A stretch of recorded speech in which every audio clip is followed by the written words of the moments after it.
الحمد للہ وکفا والصلاة والسلام علی من لا نبی بعد اما بعد اعوذ باللہ من الشیطان الرجیم بسم اللہ الرحمن الرحیم وَإِن تَعُدُّوا نِعْمَةَ اللَّهِ لَا تُحْصُوهَا قال اللہ تبارک وتعالی فی مقام آخر قل ان صلاتي ونسكي ومحياي ومماتي لله رب العالمين صدق اللہ مولانا العظیم سبحان ربک رب العزت عما یصفون وسلام علی المرسلین والحمد للہ رب العالمین۔ درود پاک پڑھ لیں۔ اللہم صلی علی سیدنا محمد وعلی آل سیدنا و مولانا محمد وبارک وسلم وصلی علیہ۔ واجب الاحترام عزیز دوستو، بھائیوں اور بزرگوں، الحمدللہ اللہ پاک کے فضل و کرم سے آج 20 دسمبر 2021 کی تاریخ میں آپ کے اس علاقہ لیاری جامع مسجد امی عائشہ صدیقہ میں الحمدللہ آپ کے مسجد کے امام و خطیب کی پیار بری دعوت پر آپ بھائیوں سے ملاقات کا شرف حاصل ہوا ہے۔ اللہ پاک سے دعا ہے کہ اللہ پاک میرا آپ کا اپنے گھر میں بیٹھنا اپنی بارگاہ میں قبول اور منظور فرمائے۔ اللہ پاک مجھے آپ کو حق بات کہنے، سننے، سمجھنے کی اور اس پر عمل کرنے کی توفیق عطا فرمائے۔ الحمدللہ قرآن کریم کے 2 مقام سے میں نے تلاوت کی۔ ایک مقام پر اللہ پاک فرماتے ہیں وَإِن تَعُدُّوا نِعْمَةَ اللَّهِ لَا تُحْصُوهَا۔ اللہ پاک فرماتے ہیں کہ میرے بندو، میری دی ہوئی نعمتوں کا اگر تم شمار کرنا چاہو تو شمار نہیں کر سکتے، گننا چاہو تو گن نہیں سکتے۔ اللہ پاک کی بے انتہا، یعنی انتہا جس کی نہیں، نعمتیں ہیں جو روزانہ ہم استعمال کرتے ہیں۔ اللہ پاک کی دی ہوئی نعمتوں کا شکر کیسے ادا ہوگا؟ نبی کریم صلی اللہ علیہ وسلم رات کو ایک طویل قیام کرتے تھے اور بہت زیادہ قرآن کریم کی تلاوت ہوتی تھی۔ نبی علیہ الصلاۃ والسلام سے صحابہ کرام رضی اللہ تعالیٰ عنہ اجمعین بھی پوچھتے تھے، کیونکہ تلاوت اور لمبے قیام کی وجہ سے نبی علیہ السلام کے پاؤں مبارک پر ورم آ جاتے تھے۔ تو آپ علیہ الصلاۃ والسلام سے ام المؤمنین سیدہ عائشہ رضی اللہ تعالی عنہ نے پوچھا کہ اللہ کے رسول، آپ اتنی طویل عبادت کیوں کرتے ہیں؟ حالانکہ آپ تو بخشائے ہیں، آپ سے تو اللہ پاک حساب کتاب نہیں لے گا، آپ سے تو اللہ پاک نے پوچھنا بھی نہیں، پھر اتنی طویل عبادت، اتنی لمبی عبادت کس لیے؟ تو نبی کریم صلی اللہ علیہ وسلم نے ارشاد فرمایا، اے عائشہ، کیا میں اللہ پاک کا شکر گزار بندہ نہ بنوں؟ تو یہاں سے یہ پتہ چلا کہ اللہ کی نعمتوں کا شکر یہ ہے کہ بندہ اللہ پاک کی عبادت کرے، اور عبادت کی بہت ساری قسمیں ہیں۔ اگر آپ 24 گھنٹے اپنی زندگی کو عبادت کے ساتھ گزارنا چاہتے ہیں تو قرآن و سنت کی روشنی میں آپ کا ہر کام ہو تو وہ آپ کی عبادت ہوگا۔ اگر آپ بیت الخلاء جا رہے، سنت کے مطابق جا رہے، اور آپ نے جاتے وقت بایاں پاؤں اندر رکھنے سے قبل دعا پڑھی، اللہم انی اعوذ بک من الخبث والخبائث، یہ دعا پڑھ کے آپ اندر چلے گئے، اور پھر جو سنت سے ثابت نبی علیہ السلام کس طرح بیت الخلاء میں بیٹھتے تھے وہ کام آپ کر کے نکلے، پھر آپ نے اپنا دایاں پاؤں باہر رکھا اور پھر آپ نے مختصر دعائے غفرانہ کا، طویل دعا ہے، وہ پڑھ لیں، یا غفرانہ کا حدیث پاک میں کہ اتنی پڑھ لیں، تو یہ آپ کا بیٹھنا بیت الخلاء میں سنت کے مطابق ہے، اور سنت کے مطابق جو بھی آپ عمل کریں گے وہ آپ کا عبادت بن جائے گا۔ حدیث پاک میں آتا ہے، صحیح بخاری شریف میں ہے، نبی علیہ السلام نے فرمایا من احب سنتی، فرمایا جو آدمی میری سنت سے محبت کرتا ہے، جس کے اندر سنت سے محبت کرنے کا جذبہ ہو، من احب سنتی، فرمایا جو میری سنت سے محبت کرے گا، سنت پر عمل کرے گا، فرمایا اس کو دنیا میں بھی کچھ ملے گا اور آخرت میں کیا ملے گا؟ فرمایا کان معی فی الجنہ، جنت سمجھتے ہیں نا، جنت ملے گی سنت پر عمل کرنے سے۔ اب مسلمانوں میں یہ بات ہے کہ مسلمان سننے سنانے میں بڑے ماہر ہیں، تقریریں گھنٹوں سن لیں گے، درس قرآن روزانہ سنیں گے، سب کچھ سننے کے باوجود عمل کے اعتبار سے مسلمان زیرو ہے۔ زیرو سمجھتے ہو نا، یہ عبادت نہیں جو ہم کر رہے ہیں، یہ ڈکوسلیں، سمجھ میں آئی نا؟ عبادت جس دن آپ نے کرنا شروع کی نا، اس دن حالات ایسے نہیں ہوں گے جیسے اب ہے، حالات پلٹا کھائے۔ اللہ پاک نے موسیٰ علیہ السلام سے اپنی قوم کے بارے میں بنی اسرائیل کے کہا کہ اگر بنی اسرائیل قوم اپنے اندر لچک پیدا نہیں کرتی، اپنے حالات کو تبدیل نہیں کرتی، اپنے کریکٹر کردار پہ نظر ثانی نہیں کرتی، تو یہ پیسے پہلے اے موسیٰ تیرے آنے سے قبل جس طرح یہ ظلم و ستم کا شکار تھے، فرعون کے شکنجے میں پھنسے ہوئے تھے، اب بھی یہ پھنسے رہیں گے، ذلت ان کا مقدر ہوگی، رسوائی ان کا مقدر ہوگی۔ بھائی چھوڑتے نہیں ہوتا، بس چھوڑتے نہیں ہو رہے تھے، آواز پہنچ رہی ہے،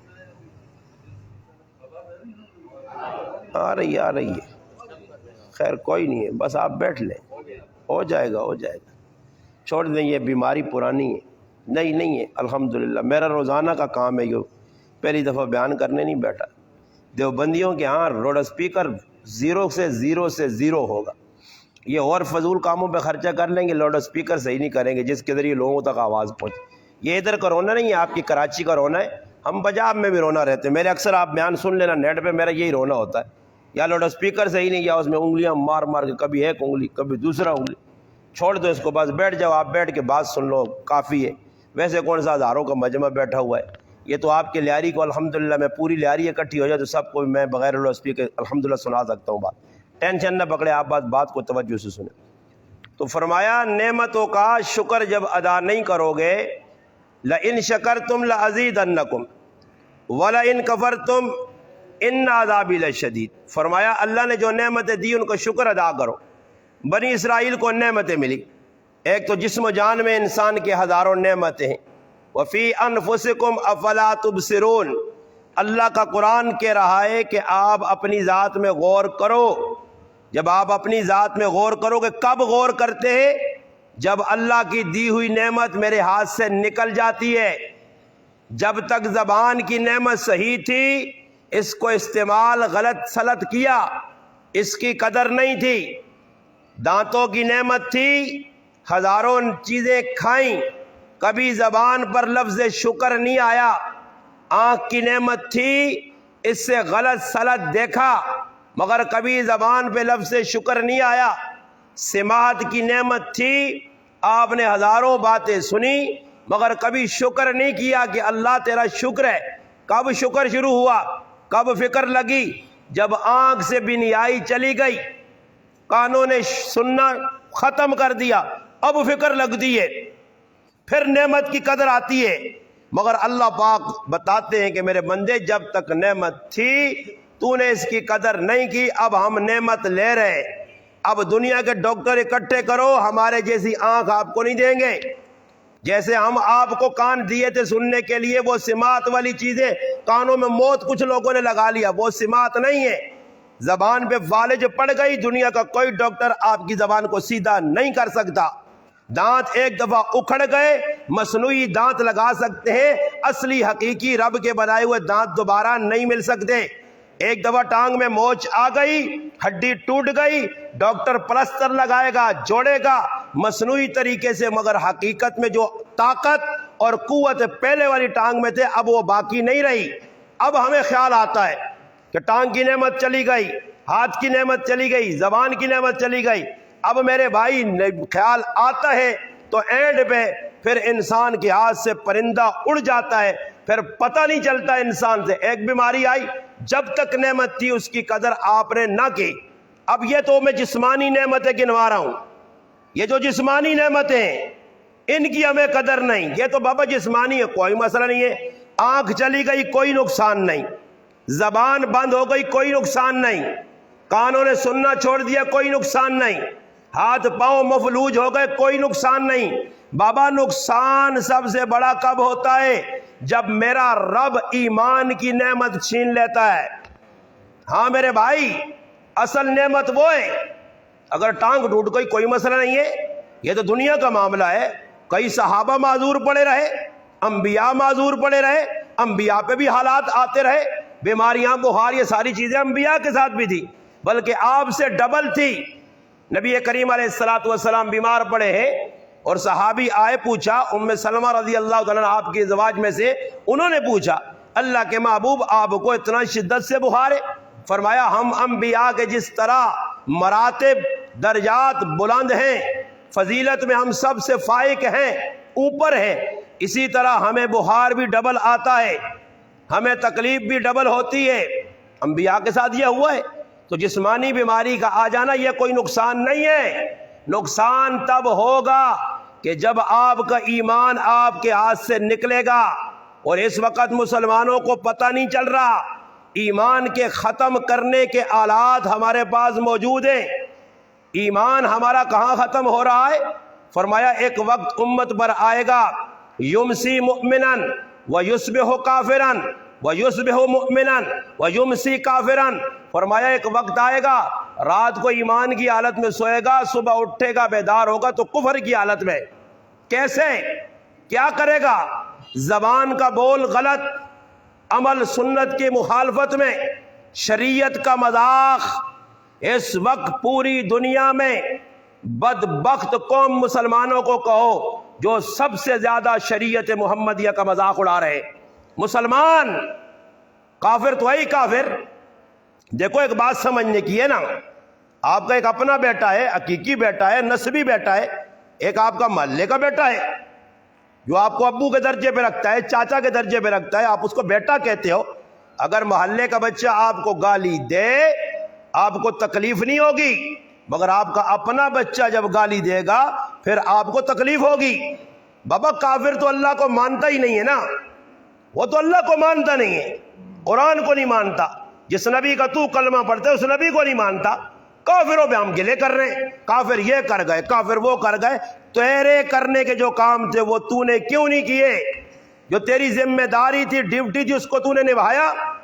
اگر دیکھ میرے بھائی، یہاں کراچی میں اگر آپ کسی کے پاس ملازم ہیں، آپ کو یہاں سے وہ بھیجتا ہے لاہور، اور آپ کو روپیہ پیسہ ساری ضروریات راستے کی دیتا ہے، یہ زیادہ راہ ہے، آپ نے کھانا پینا لباس اچھا پہننا، آپ کو گاڑی بھی دے دیتا ہے، ساری چیزیں دے کر لاہور بھیجتا ہے، اور ایک کام ڈیوٹی آپ کے ذمہ لگائی کہ آپ نے یہ کام کر کے آنا ہے۔ آپ کسی کمپنی میں ملازم ہیں، آپ جہاں کہیں بھی کوئی کام کر رہے ہیں، اگر وہ آپ کو بھیجتا ہے آپ کا مالک، آپ کا جو ہے مینیجر صاحب، اور آپ لاہور گئے، آپ نے کہا وہ کام تو ہم کریں گے، صحیح ہے، چلو ایسے کرتے ہیں۔ لاہور میں جا کے آپ نے باغیچہ دیکھا، آپ نے چڑیا گھر دیکھا، بادامی باغ دیکھا، یتیم خانہ دیکھا، سارے خانے مانے دیکھتے چلے گئے، یہاں تک کہ وقت ہو گیا اینڈ، ایک ہفتے کا ٹائم تھا آپ کے پاس، ایک ہفتے کے بعد آپ جہاز پہ بیٹھے واپس آئے کراچی۔ اب مالک پوچھتا ہے کہ بیٹا جس کام کے لیے بھیجا تھا وہ کام کیا؟ اب آپ آگے سے کہتے ہیں میں نے تو بادامی باغ دیکھا ہے، بڑا مزے کا تھا، میں نے تو چڑیا گھر دیکھا ہے۔ وہ کہے گا الو کے پٹھے، جس کام کے لیے تجھے بھیجا تھا وہ کام تو چھوڑ کے دوسرے کام کرتا رہا۔ اب بتا ایسا مالک ایسے نوکر غلام خادم کو اپنے پاس رکھے گا؟ رکھنا تو دور کی بات ہے، اس کو سزا دلوائے گا، اس کو 2-4 چانٹے لگائے گا۔ رب کا بھی یہ اصول ہے، رب نے دنیا میں بھیجا کس مقصد کے لیے تھا۔ آج مسلمان کو سارے مقاصد یاد ہے، اسے یہ پتا ہے کہ بچوں کے لیے روٹی کمانا میرے لیے ضروری ہے، میرے کپڑے پہننا ضروری ہے، میرے لیے فلاں فلاں کام کرنا ضروری ہے۔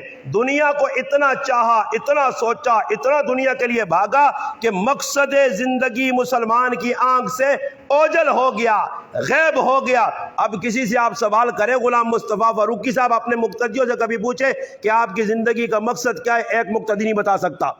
ان کو پتہ ہی نہیں ہے۔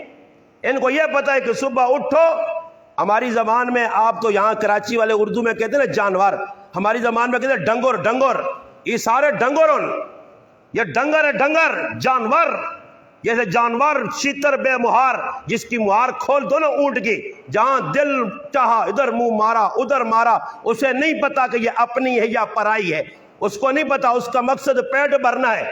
ہم بھی جانوروں کی مانند ہیں، ہمیں بھی نہیں پتا ہمارا مقصد زندگی کیا۔ ہم کیا سمجھتے ہیں؟ ہم یہ سمجھتے ہیں کہ بس ہم نے نماز پڑھ لی، ہماری زندگی کا مقصد پورا ہو گیا۔ اگر یہی نماز صرف زندگی کا مقصد تھا تو پھر صحابہ آپ سے اچھی نمازیں پڑھتے تھے۔ آپ غلام مصطفیٰ صاحب کو ہٹائیں، وقت کے کسی ولی کو، بزرگ کو، شیخ الحدیث صاحب کو، مفتی اعظم پاکستان کو کھڑا کریں یہاں مصلی پہ، یا کسی غریب کے بچے کو کھڑا کریں، امام کوئی بھی بنے، امامت کرے گا تو آپ کو 25، 27 یا 500 کا اجر ملے گا، اس سے زیادہ نہیں۔ یہ نہیں ہے کہ یہ جماعت کرائیں تو اجر کم، مفتی صاحب کرائیں تو زیادہ، شیخ الحدیث کرائیں تو اور زیادہ، ایسے ہے یا نہیں؟ وہی غریب بڑھائے، کوئی بڑھائے 25، 27، 500، بس یہ حدیث میں۔ مگر میرے بھائی، صحابہ جس محبوب پیغمبر علیہ السلام کے پیچھے نماز پڑھتے تھے، وہاں ایک نماز پڑھنے پر 50,000 نمازوں کا اجر تھا، اب بھی ہے۔ تو صحابہ کی ایک نماز 50,000 والی، تیری ایک نماز 27 والی، زمین آسمان کا فرق، اور وہ صحبت رسول میں رہے۔ میں نے رات کو بھی ایک جملہ کہا، آپ کو بھی بتائے دیتا ہوں کہ قیامت کے روز صحابہ کے اعمال سے بحث نہیں ہوگی۔ قیامت کے روز یہ جملہ یاد رکھنا، قیامت کے روز کافروں کے اعمال سے بحث نہیں ہوگی، ڈائریکٹ جہنم۔ صحابہ کے اعمال سے بحث نہیں، ڈائریکٹ جنت، جنت جہنم۔ حساب کتاب ہوگا ہمارا، پوچھ گچھ ہوگی ہم سے، صحابہ سے اللہ نہیں پوچھے گا، صحابہ سے اللہ پوچھے گا ہی نہیں۔ ورنہ دیکھیں، اگر نمازوں کی بات آئے، نمازوں پہ بات آئے تو پھر ہم دیکھتے ہیں، دین کی محنت پہ بات آئے، کریکٹر کردار پہ بات آئے، پھر ابو بکر صدیق کے اعمال بھی زیادہ، ابو بکر صدیق کی صحبت بھی کم، ابو بکر صدیق کی قربانیاں بھی زیادہ۔ بلکہ بخاری سنا دوں، بخاری شریف میں ہے، امام بخاری رحمت اللہ علیہ نے حضرت ابو بکر صدیق رضی اللہ تعالیٰ عنہ کی زبان کے کلمات نقل کیے۔ کیا فرماتے ہیں ابو بکر صدیق؟ فرماتے ہیں لست تارکن شیئا کان رسول اللہ صلی اللہ علیہ وسلم یعمل به الا عملت به۔ فرماتے زندگی میں ایسا کام کہ جو اللہ کے محبوب نے کیا ہو، مجھ سے چھوٹا ہو، یہ کبھی نہ ہوا۔ ابو بکر کہنے، اگلی بات سنیں، جو میرے اور آپ کے لیے تنبیہ ہے، میرے آپ کے لیے ڈراوا ہے، میرے اور آپ کے لیے عبرت ہے، میرے آپ کے لیے سبق ہے، وہ کون سی بات ہے؟ فرماتے ہیں میری زندگی میں ایسا کبھی وقت نہیں آیا کہ عمل کیا ہو اللہ کے محبوب نے اور میں نے چھوڑ دیا ہو، ایسے نہیں ہوا۔ بخاری سنا رہا ہوں، بخاری۔ اور فرماتے ہیں کہ ایک بات تھی جس نے مجھے عمل پہ مجبور کیا۔ فرماتے ہیں وَإِنِّي أَخْشَىٰ، مجھے یہ دھڑکا لگتا تھا، مجھے یہ ڈر لگا رہتا تھا کہ اگر میں نے کوئی عمل اللہ کے محبوب کا زندگی میں چھوڑ، کون کہہ رہا ہے؟ پہلے دماغ میں بٹھاؤ ابو بکر صدیق کو۔ ابو بکر صدیق عام شخصیت نہیں ہے، بڑی شخصیت ہے جس کی صحابیت قرآن سے ثابت ہے، جو نبی کا یار غار مزار بنا، آج تک پیغمبر کے ساتھ سویا، روز قیامت پیغمبر علیہ السلام کے ساتھ، میدان محشر میں ساتھ، حوض کوثر پہ ساتھ، جنت میں بھی ساتھ جائے گا، گارنٹی شدہ، مہر یافتہ جنتی، اتنے بڑے اعزازوں کا مالک وہ ابو بکر کہہ رہا ہے۔ پھر اس حدیث اور ان کلمات کی روشنی میں اور آپ ذرا اپنے گربان میں جھانکیں اور سوچیں کہ جس نے جنت پا لی، سرٹیفکیٹ مل گئے، بارہ جنت کی بشارت ملی، قرآن نے صحابی کہا والذی جاء بالصدق وصدق به اولئک هم المتقون۔ درہ منصور میں علامہ سیوطی رحمہ اللہ نے لکھا ہے کہ حضرت علی فرماتے تھے والذی جاء بالصدق، اس سے مراد محمد عربی صلی اللہ علیہ وسلم ہے، وصدق به، اس سے مراد ابو بکر صدیق ہیں، کنفرم جنتی، جسے قرآن نے اتقا کہا، سب سے بڑا متقی۔ ان الذین قالوا ربنا اللہ ثم استقاموا، جس کی شان میں اتری، وشاورہم فی الامر، جس کی شان میں اتری، سورۃ اللیل جس کی شان میں اتری، بلکہ رب نے بتایا کہ سورۃ ضحیٰ میں میرے محبوب کے فضائل ہیں اور سورۃ اللیل میں میرے محبوب کے صحابی ابو بکر کے فضائل ہیں۔ جو ابو بکر کے فضائل نہیں مانتا وہ نبی کے فضائل بھی نہیں مانتا، یہ بتایا ہے قرآن نے، تذکرہ ہوا ہے، 12 جنت کی بشارتیں ملی۔ وہ ابو بکر صدیق وہ کیا کہہ رہے، فرماتے ہیں میں نے عمل کوئی نہ چھوڑا، کیوں؟ مجھے یہ دھجکا، یہ ڈر لگا رہتا تھا، خوف لگا رہتا تھا، اگر میں نے کوئی عمل اپنے محبوب کا چھوڑ دیا ان ازیغا تو میں ابو بکر گمراہ ہو جاؤں گا۔ بات سمجھ آئیے یا نہیں؟ ابو بکر صدیق تو دور کی بات ہے بھائی، ہم تو ان کے پاؤں کی، ان کے نا ابو بکر کے غلام غلام غلام غلام گنتے رہو نا، جو ان کے سارے کمزور غلام ہیں نا، اس غلام کے پاؤں کی میں تو اور آپ مٹی بھی نہیں ہے۔ ابو بکر صدیق جب یہ کہہ رہے ہیں تو پھر میری آپ کی کیا کیفیت ہونی چاہیے؟ ہمیں کتنا ڈر ہونا چاہیے؟ ہمارے دل میں کتنا خوف ہونا چاہیے؟ میرے بھائی صحابہ ڈرتے تھے، ڈرتے، کوئی عمل شریعت کی مخالفت پر نہیں تھا، اگر کوئی غلطی ہو جاتی اور اللہ کے محبوب تنبیہ کرتے۔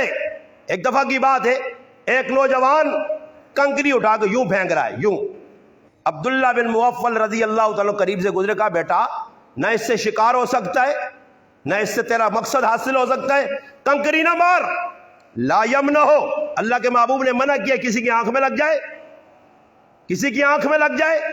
اب یہ بات کہی، گلی سے چلے، دیکھا وہ نوجوان پھر کنکر یوں مار رہا ہے، تو کھڑے ہو کر کہا میں تجھے نبی کی حدیث سناؤں؟ تو وہ پھر آگے سے کنکر مارے، آج کے بعد جب تک میں زندہ ہوں تیرے ساتھ لا یکلموں کا کلام نہیں کروں گا۔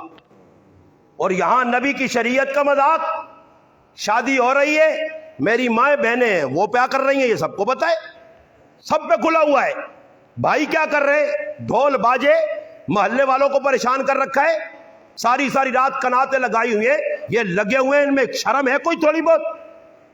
کوئی سوچا ہے کبھی؟ ہے موٹر سائیکلوں کے سلنسر نکلے ہوئے، روڈ پہ گھمائے جا رہے ہیں، گاڑیوں پہ دیکھ لو بابا، یہ جانور ہے، جانور۔ انسانیت، انسان کسے کہتے؟ آپ پوچھو قرآن سے، انسانوں میں اور جانوروں میں یہی فرق ہے، جانور تمیز نہیں کرتا، جانور کوئی تمیز نہیں کرتا، آگے ماں ہے، بہن ہے، بیٹی ہے، جانور کو نہیں پتا، مگر جو انسان کی خصلت ہے، مگر میں سمجھتا ہوں کہ کتا ہم سے اچھا ہے۔ کیسے؟ کہ کتا جس مالک کا کھاتا ہے اس مالک کا در نہیں چھوڑتا، اگر اس کا بچہ پتھر مارے نا تو کتا جواب میں، مجھے ایک دن ایک آدمی نے، میں نے اپنا بعد میں جمعہ پڑھا، کہتا یار آپ ہمیں کو کتا کہہ رہے ہو، میں نے کہا میں نے کب کتا کہا ہے، قرآن کہہ رہا ہے نا جی، اب قرآن کی تو مخالفت کرے گا، قرآن کہتا ہے اولئک کالانعام بل ھم اضل، میں نے تو نہیں کہا، قرآن کہتا ہے کہ یہ جانور ہے، جانوروں سے بدتر ہے، قرآن نے نہیں کہا جی فمثلہ کمثل الکلب، میں نے کہا بھائی جسے فمثل الکلب کتا قرآن نے کہا یہ کافر تھا، مولوی صاحب کافر تھا، یہ بل ہم من باورا کافر تھا۔ بولو بھائی یار آپ کو پتہ ہی نہیں اللہ کے بندو، بڑا تو مسئلہ یہ ہے، آپ کی تحقیق بڑی کام میں، یہی تو بڑا مسئلہ ہے کہ پتہ نہیں ہے ہمیں۔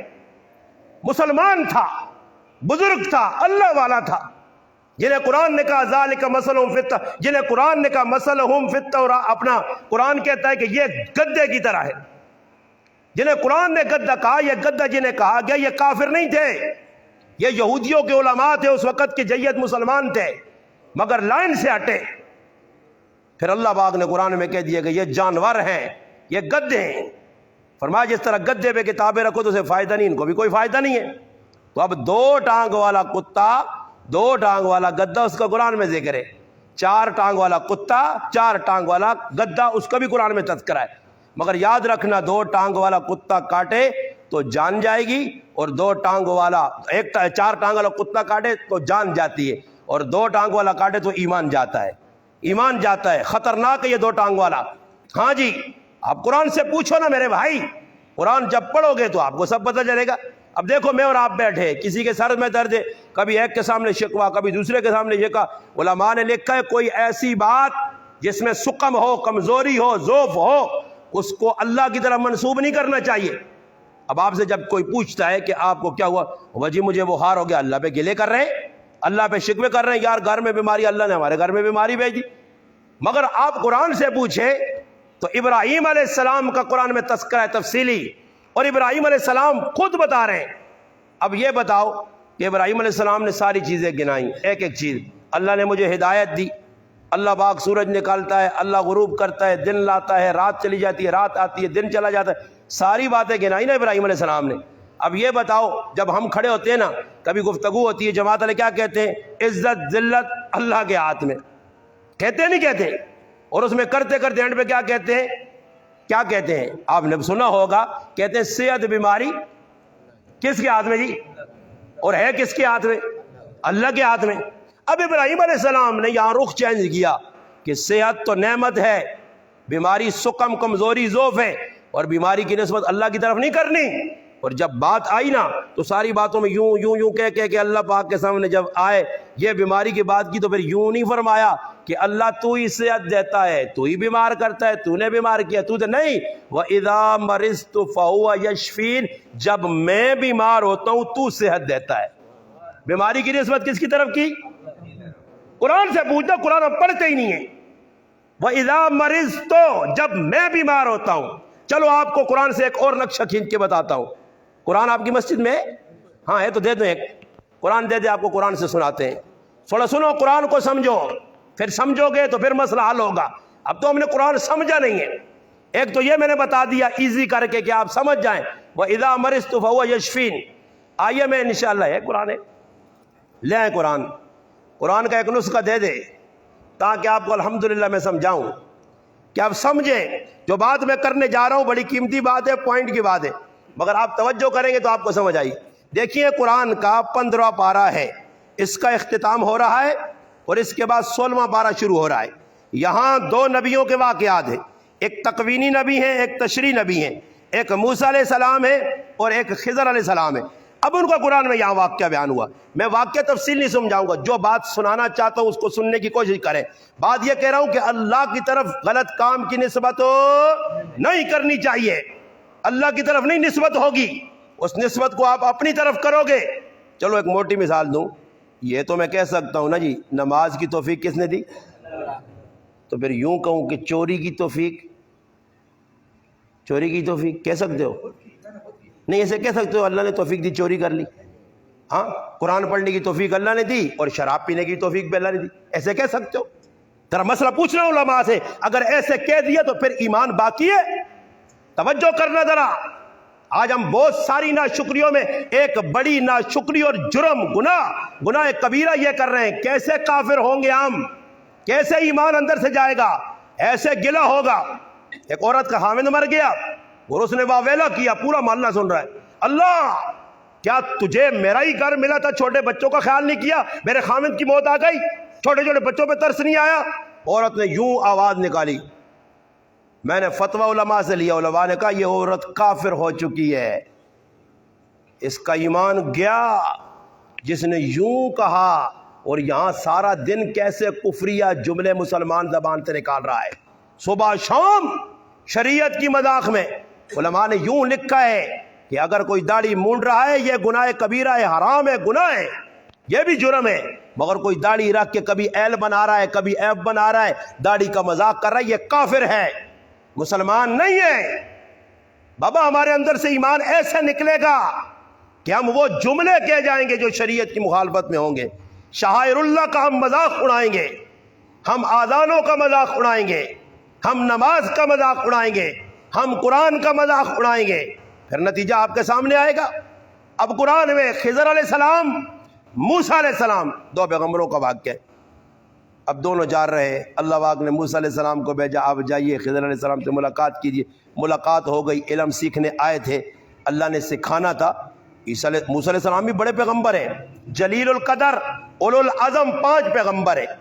5 پیغمبروں میں نوح علیہ السلام، ابراہیم علیہ السلام، موسیٰ علیہ السلام عیسیٰ علیہ السلام اور محمد مصطفیٰ صلی اللہ علیہ وسلم اولو العزم پیغمبروں میں موسیٰ کلیم اللہ جس کی کوہ طور پر اللہ سے براہ راست بات ہوتی تھی، وہ اللہ کے پیغمبر ہے، اللہ نے بھیج دیا۔ یہاں بہت سارے نقطے علماء نے لکھے، اس سورۃ قاف میں یہ جو واقعہ آیا ہے نا، یہاں سے علماء نے بہت کچھ، اور دو چیزیں میں یہاں سے بیان کرتا ہوں، آپ کو دو چیزیں بتاتا ہوں اسی ایک واقعے کے اندر سے، شاید میرا دل کہتا ہے اب تک آپ نے سنی ہو۔ علماء اس پر بہت زیادہ تشریح کی، نکات بتائے ہیں، میں آپ کو اس واقعے کی توسط سے دو چیزیں بتانا چاہتا ہوں، توجہ کرنا۔ میں نے بات یہ کی اگر جسم کے اندر کوئی بیماری آئی، آنکھ چلی گئی، یہ نقصان نہیں ہے، ہاتھ چلا گیا نقصان نہیں ہے، اللہ نہ کرے ایمان چلا جائے، یہ دنیا کا سب سے بڑا نقصان ہے۔ ایمان کے بغیر چلے گئے یہ بڑا مسئلہ ہے، اب ایمان کو باقی رکھنا ہے تو ایمان باقی کیسا رہے گا، یہ میں آگے جا کے بات کرتا ہوں، توجہ سے یہ بات سن لے پہلے۔ اب خضر علیہ السلام موسیٰ علیہ السلام کی بات چلی، بات چلتے چلتے کچھ واقعات سامنے آئے۔ موسیٰ علیہ السلام نے کیا کیا، اللہ پاک کا حکم تھا، موسیٰ علیہ السلام دیکھ رہے ہیں، خضر علیہ السلام کر رہے ہیں۔ اب خضر علیہ السلام اپنی مرضی سے کوئی کام نہیں کر رہے، حکم کس کا ہے جی؟ اللہ کا۔ اللہ کے حکم کے بغیر تو وہ کچھ کرتے نہیں تھے، اللہ ہی نے موسیٰ علیہ السلام کو بھیجا۔ اب جائیے خضر علیہ السلام کے پاس، گئے خضر علیہ السلام کے پاس، ملاقات ہوئی، ملاقات ہونے کے بعد تفصیلی واقعہ ہے۔ اب پہلا واقعہ کشتی میں بٹھایا، دونوں سمندر میں چلے، کشتی والوں نے کرایہ بھی نہیں لیا۔ یہ ایسے مثال لے لو کہ آپ آ رہے ہیں، رکشے والا ملا، اس نے کہا حاجی صاحب بیٹھ جائیں، آپ کو بٹھایا، آپ کو لی مارکیٹ سے اٹھایا یا کدھر گارڈن سے اٹھایا یا جوبلی سے اٹھایا، یہاں آپ کو لیاری ملایا اور نیچے اترے، آپ کو کہا حاجی صاحب اللہ آپ کو جزائے خیر دے، آپ بزرگ آدمی ہیں، آپ کرایہ نہ دیں۔ آپ کرایہ بھی نہیں دیتے، وہ لیتا بھی نہیں ہے، احسان بھی کیا، عزت بھی کی، آپ سائڈ سے ایک پتھر اٹھاتے اور اس کا شیشہ توڑتے، تو اب اس رکشے والے کو غصہ آئے گا یا نہیں کہ یہ کیا ہو رہا ہے؟ اب موسیٰ علیہ السلام نے دیکھا کہ کشتی والے بٹھا رہے ہیں، میں اور خضر بیٹھے ہیں، عزت بھی کی، کرایہ بھی لکھا ہے، تفاسیر میں نہیں لیا، احترام کے ساتھ۔ اب یوں کونے پہ کشتی پہنچی، خضر علیہ السلام نے تختہ توڑ دیا۔ اب موسیٰ علیہ السلام کو غصہ آیا، اس نے کہا کیا کر رہے ہیں آپ، ایک تو انہوں نے ہمارے ساتھ بھلا کیا، آپ کشتی کا تختہ توڑ رہے۔ تو موسیٰ علیہ السلام سے یہ فرمایا کہ اے موسیٰ، میں نے آپ سے شروع میں یہ بات کی تھی، آپ صبر کے ساتھ رہنا، خیر اب آپ نے صبر کرنا ہے۔ موسیٰ علیہ السلام نے مان لیا، آگے گئے، بچے کھیل رہے، خوبصورت بچے، ان میں سب سے حسین و جمیل اچھا بچہ جو ہے وہ آنکھوں کے سامنے کھڑا ہے خضر علیہ السلام کے، اور بچوں کو چھوڑا، گئے اور اس بچے کو پکڑ کے، بعض روایات میں آتا ہے نیچے لٹایا، گردن اتار دی، بعد میں آتا ہے گردن مروڑ دی، حسین جمیل بچہ مار دیا۔ اب بتاؤ بچے کا قصور بھی کوئی نہیں، مگر خضر علیہ السلام نے بچہ مار دیا۔ موسیٰ علیہ السلام پھر کھڑے ہوئے، یہ کیا کیا؟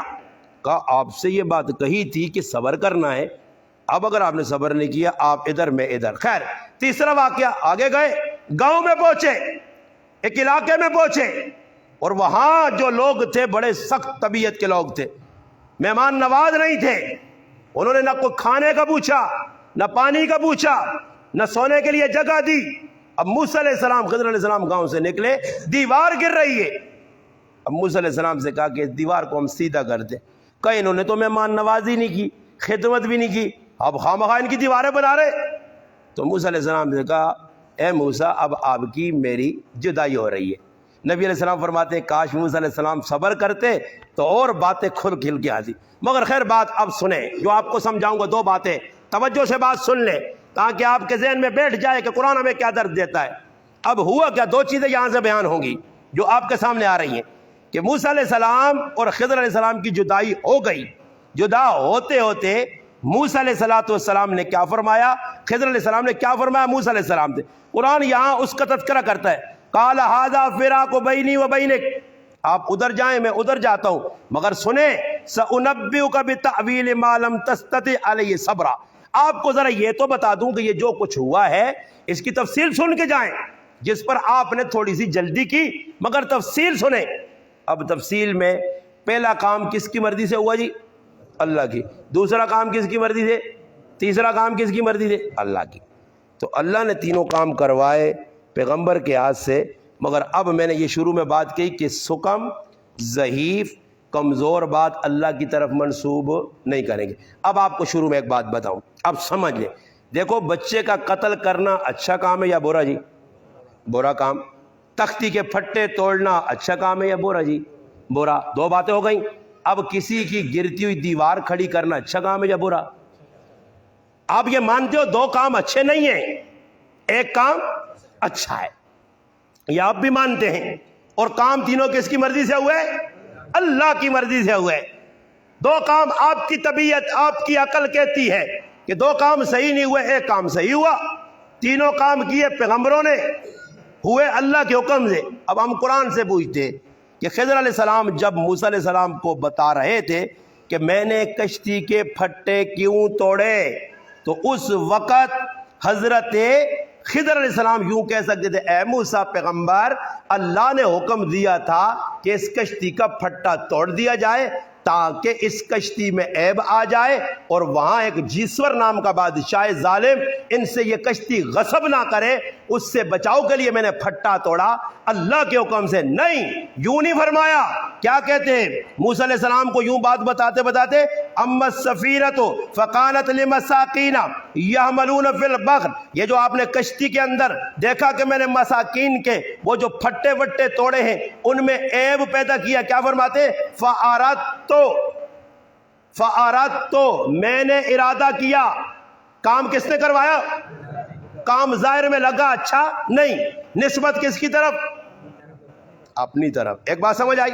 اب یہ تو آگے بتایا کہ میں نے پھٹے کیوں توڑے، پھر دوسری بات بتائی، فرمایا جو بچہ میں نے قتل کیا وَأَمَّا الْغُلَامُ فَكَانَ أَبَوَاهُ مُؤْمِنَيْنِ فَخَشِينَا أَن يُرْهِقُهُمَا. اب یہاں موسیٰ علیہ السلام کو بتا رہے کہ موسیٰ جو بچے کو میں نے قتل کیا آپ میرے ساتھ تھے. اب قتل کس کی حکم سے ہوا؟ اللہ کے. مگر کیا فرماتے؟ فَأَرَدْنَا ہمارا ارادہ ہوا. دو کام تھے، سکم والے، کمزوری والے، عیب والے، اس کی نسبت کس کی طرف؟ اپنی طرف. اب آخری جب بات آئی بچوں کی دیوار بنانی ہے تو بچوں کی دیوار کی بات اچھا کام تھا، تو اب کیا کہتے ہیں؟ کہتے ہیں فَأَرَادَ رَبُّكَ. کوئی سمجھ آئی بات؟ قرآن سمجھے ہو؟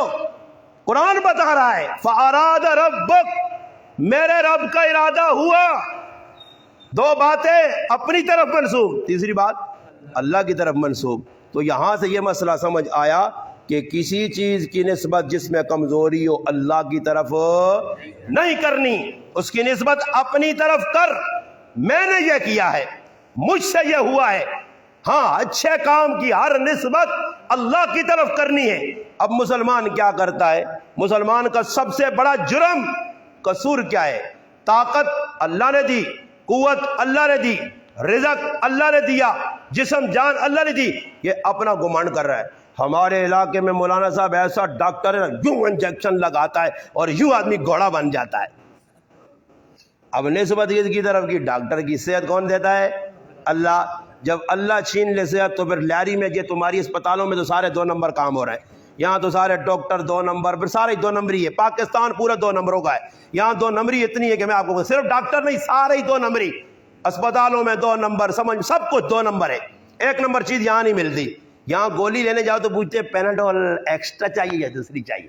اچھا ایکسٹرا کیا ہے؟ وہ ہوا میں اڑائے گی یا زمین پہ گھوموں گا؟ نہیں، کہتے وہ کھاؤ تو تھوڑا آدمی جوش میں آ جاتا ہے. پیناڈول ایکسٹرا، فلانی ایکسٹرا. گولیوں بھی کیٹیگریاں بنی ہوئی ہیں. گولی دینی ہے، ڈرامے بازی لگی ہوئی. کون سی گولی دیں آپ کو؟ تو مسلمانوں میں یہ دو نمبری چلتی ہے، اسپتالوں میں دو نمبری چلتی ہے.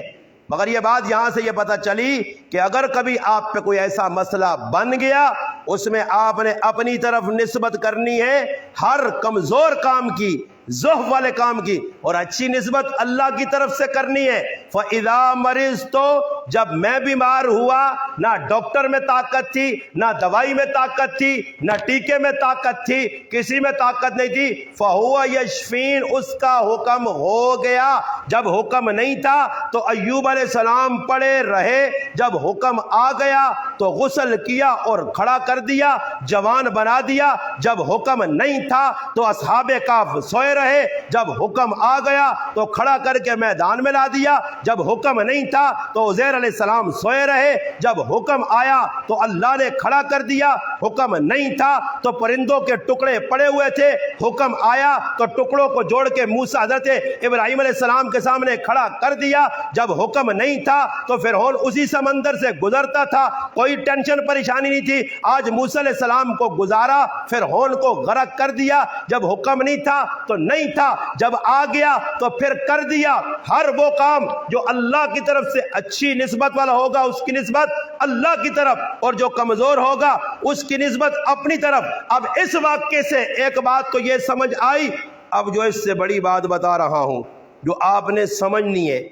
اب دیکھیں موسیٰ علیہ السلام کو جب یہ بتایا کہ میں نے بچے کو قتل کیا، بچہ خوبصورت، بچہ حسین، اور قرآن کہتا ہے اعلموا انما اموالکم و اولادکم فتنہ، فرمایا تمہارے مال اور اولادیں کیا ہیں؟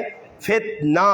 فتنے کے بہت سارے معنی ہیں، فتنے کا ایک معنی ہے آزمائش، یہ اولادیں تمہاری آزمائش ہیں۔ نبی علیہ السلام نے فرمایا یہ اولاد آدمی کو بزدل بنا دیتی ہے، بخیل بنا دیتی ہے۔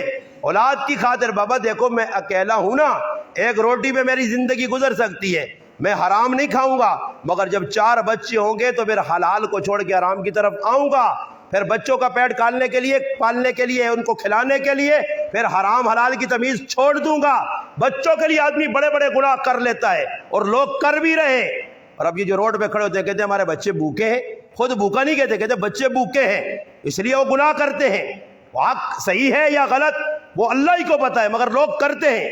اب یہاں دیکھیے کہ اتنا بچہ حسین جمیل خوبصورت حضرت موسیٰ علیہ السلام کے سامنے قتل ہوا، تو حضرت خضر علیہ السلام نے جو بات بتائی وہ سمجھنے کی ہے۔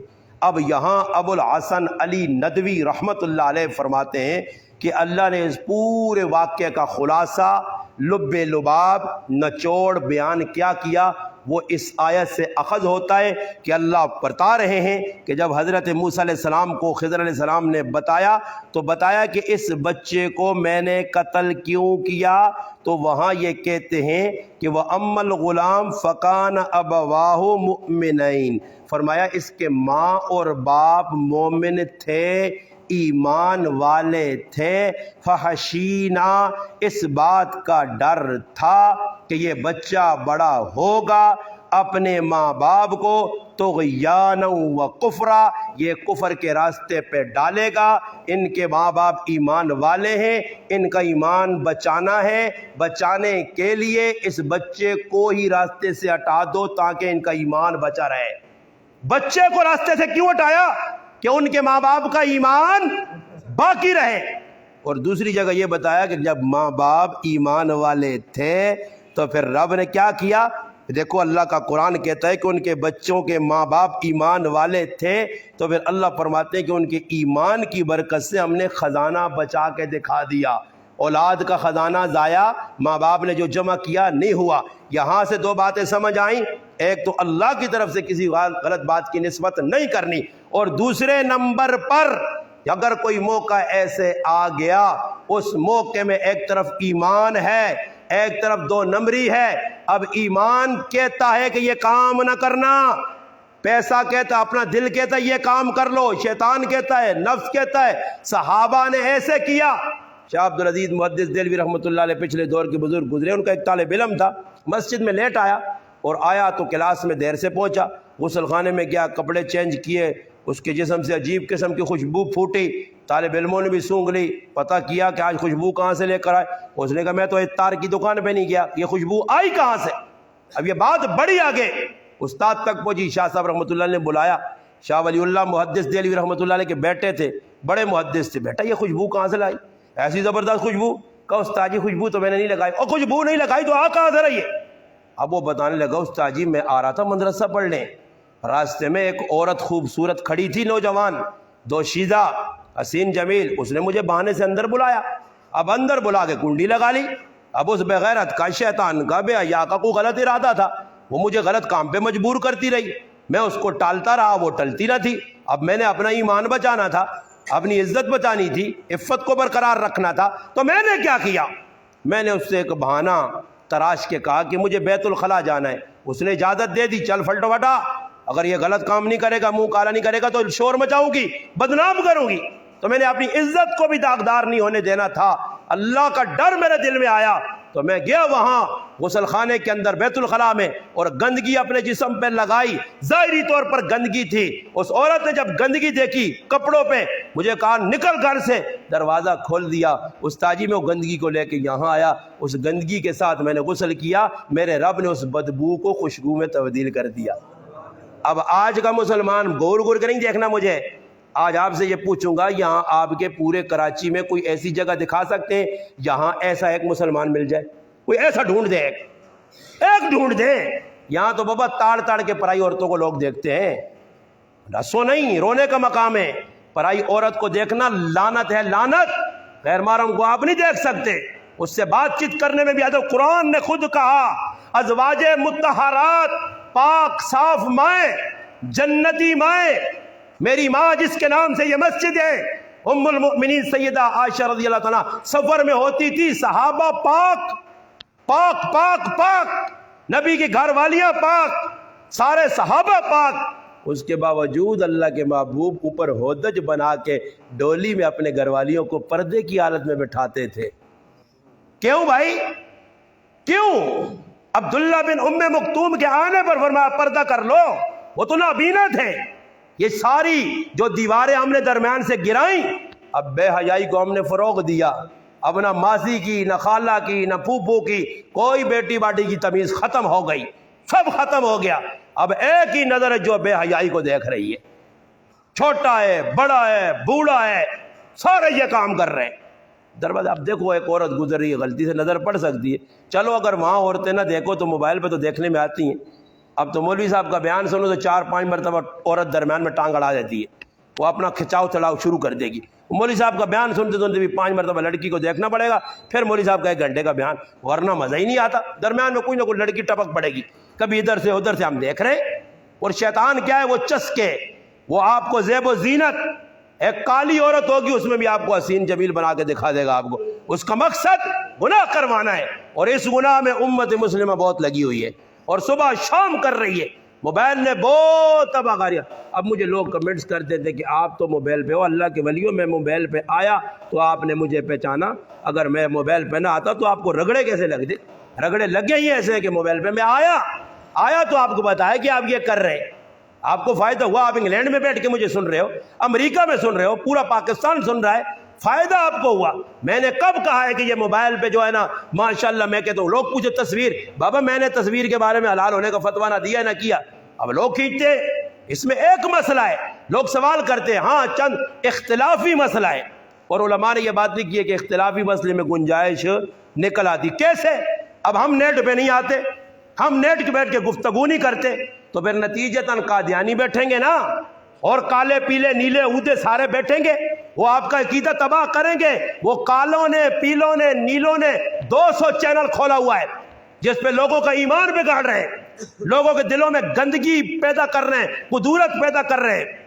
ہاں جی, قرآن سے نفرت, اللہ کے رسول سے نفرت, اللہ سے نفرت. ایک آدمی ویڈیو میں صاف کہتا ہے میں تمہارے مسلمانوں اللہ کو نہیں مانتا ہوں, کسی میں جرت ہے آؤ مجھے اللہ منا کے دکھاؤ. اب جب تو دیکھے گا, تیرا بچہ دیکھے گا. ایک آدمی ویڈیو میں دیکھ رہا تھا, مجھے دکھا مولانا صاحب ایک لڑکا اتنا زبردست تقریر کرتا ہے, ایمان تازہ ہو جاتا ہے. اب وہ لڑکا میں نے دیکھا, لڑکا جو تقریر کر رہا ہے, تو میں نے اس سے کہا یہ پتا یہ لڑکا کون ہے؟ کہتا ہے کون؟ میں نے کہا یہ قادیانی ہے. اور اس کا تو ایمان تازہ کر رہا تھا نا جی, قادیانی ایمان ہی تازہ کر رہے ہیں نا, کر رہے ہیں. اب خاموش لگتا ہے یار, کراچی میں آ کے میں برجان ہوں, میرے دیہاتی آپ سے سمجھدار ہے میرا بھائی, آپ کو اتنا نہیں پتا قادیانی ہے, مسلمان نہیں ہے. پارلیمنٹ سے فیصلہ ہو چکا ہے, ساری دنیا کے مسلمان ان کو مسلمان نہیں مانتے. ایک سوال ہے نا جی, اب وہ آپ دیکھ رہے ہو, اور کئی گمراہ ہیں پاکستان کی دھرتی پہ جو آپ کے بچوں کو گمراہ کر رہے ہیں, اور آپ بیٹھ کے دیکھ رہے ہو, آپ کے بچے دیکھ رہے ہیں, کبھی ایک کا کلپ کبھی دوسرے کا کلپ. تو بابا جب ایسے لوگ نیٹ پہ آئیں گے, گمراہی پھیلائیں گے, تو اس ارتداد کو, گمراہی کو, ہاں جی اس ذلت اور پستی کو ختم کرنے کے لیے پھر علماء کو میدان میں آنا ہوگا نا جی.